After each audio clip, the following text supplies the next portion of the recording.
Debat kedua Pilkada Serentak Toraja Utara 2024 berlangsung sengit di Hotel Misiliana, Kecamatan Kesu, Toraja Utara, Sulawesi Selatan, pada Selasa, 19 November 2024.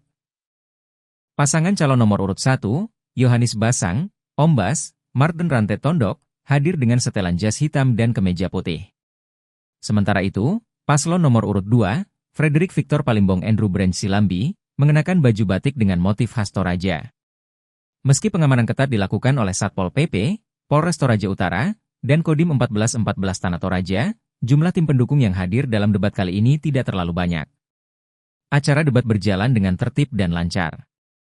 Dalam debat tersebut, kedua paslon menyampaikan pandangan mereka terkait praktik politik uang. Ombas Martin menegaskan bahwa ada perbedaan antara politik uang dan jikost politik. Semua butuh uang, mulai dari tim di lapangan yang memerlukan bensin, pulsa, makanan, dan akomodasi lainnya. Jadi, perspektif politik uang dan kos politik itu berbeda. Yang dominan di Toraja adalah kos politik, bukan politik uang. Tidak ada itu politik uang, ujar Ombas. Di sisi lain, Dedi Andrew menekankan bahwa pencegahan politik uang harus diawasi secara ketat oleh penyelenggara pemilu. Selain dari komitmen kandidat, ketegasan KPU, Bawaslu, dan Gakumdu Toraja Utara sangat penting dalam mengawasi praktik politik uang, jikata Dedi. Sebelumnya, beredar dugaan bahwa tim sukses paslon nomor 1 terlibat dalam praktik pembagian bantuan langsung tunai, BLT, atau serangan fajar, di Kelurahan Mentirotiku, Kecamatan Rantepao, pada Selasa, 19 November 2024, dini hari. Kasat Reskrim Polres Toraja Utara, Ibtu Ridwan, mengonfirmasi kejadian tersebut. Benar, 2 orang yang diduga sebagai tim sukses nomor urut 1 diamankan. Belum dapat dipastikan apakah mereka termasuk dalam tim resmi atau tidak, jelasnya melalui sambungan telepon. Ia menambahkan bahwa jumlah nominal uang yang dibagikan masih dalam penyelidikan. Jumlah nominalnya belum diketahui, namun sedang didalami. Informasi selengkapnya akan kami sampaikan, ujarnya. Ketua Bawaslu Toraja Utara, Brigjen Linde Boting, juga mengonfirmasi bahwa pihaknya telah melakukan pemantauan terkait kejadian tersebut. Kami sudah memantau dan kemungkinan laporan resmi akan masuk pagi ini, ungkapnya. Manipulatif.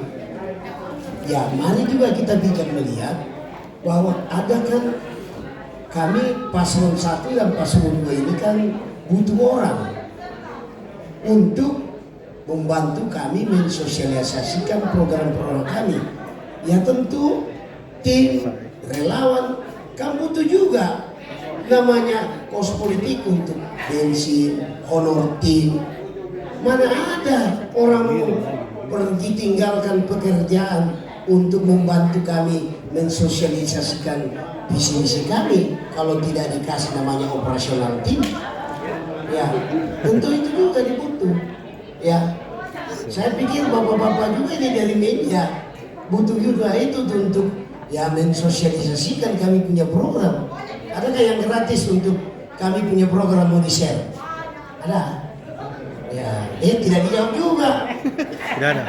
Jadi, ya jangan kita saling ya menghakimi ya masing-masing. Ya, saya kira demikian. Baik Bapak, ini masih ada beberapa pertanyaan, tapi kita kesediaan Bapak dulu. Apakah kita lanjut? Masih ada mau menjawab pertanyaan Saya atau? pikir bapak-bapak sudah tahu apa yang mau ditanyakan. Terima kasih, ini straightforward pertanyaannya ya, tanpa tedeng aling-aling. Ini memang supply and demand. Kami bisa saja bersepakat tidak melakukan itu, tapi kemudian masyarakat dan penyelenggara apa membiarkan atau tidak membiarkan kami. Jadi ini bukan kembali ke paslon, tapi ini ibaratnya invisible hand yang bagi masyarakat rupanya ya seperti yang kami cerita tadi. Ini jangan-jangan debat publik ini hanya ya dagelan kami berempat, ya tidak betul-betul ya Pak ya. Karena kemudian masyarakat ya tidak menilai bahwa inilah yang terutama. Percaya atau tidak Pak, dari survei 70% masyarakat atau 70% pemilih masih menginginkan itu. Hanya 30 yang menggunakan hati nurani. Dan pernah kami gaungkan hati nurani, lalu kemudian dilawan oleh sekelompok masyarakat. Jangan pilih hati nurani. Maksudnya ini partai Hanura atau pendukung hati nurani, kan seperti itu. Jadi kembali kepada masyarakat, ya. Bagaimanapun, apalagi kami ini cuma berdua. Jadi kami tidak munafik dengan keinginan masyarakat seperti itu. Dan ya ini kita juga kembali ke penyelenggara. Apakah kami dibiarkan untuk berkompetisi dengan cara itu atau tidak? Kan seperti itu. Selama rule of game tidak jelas, selama itu pula terjadi pelanggaran-pelanggaran.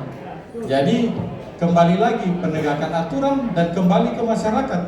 Apakah masyarakat mau memilih secara hati nurani atau mau memilih karena ada apanya bukan apa adanya? Saya kira itu. Terima kasih. Download Tribun X sekarang.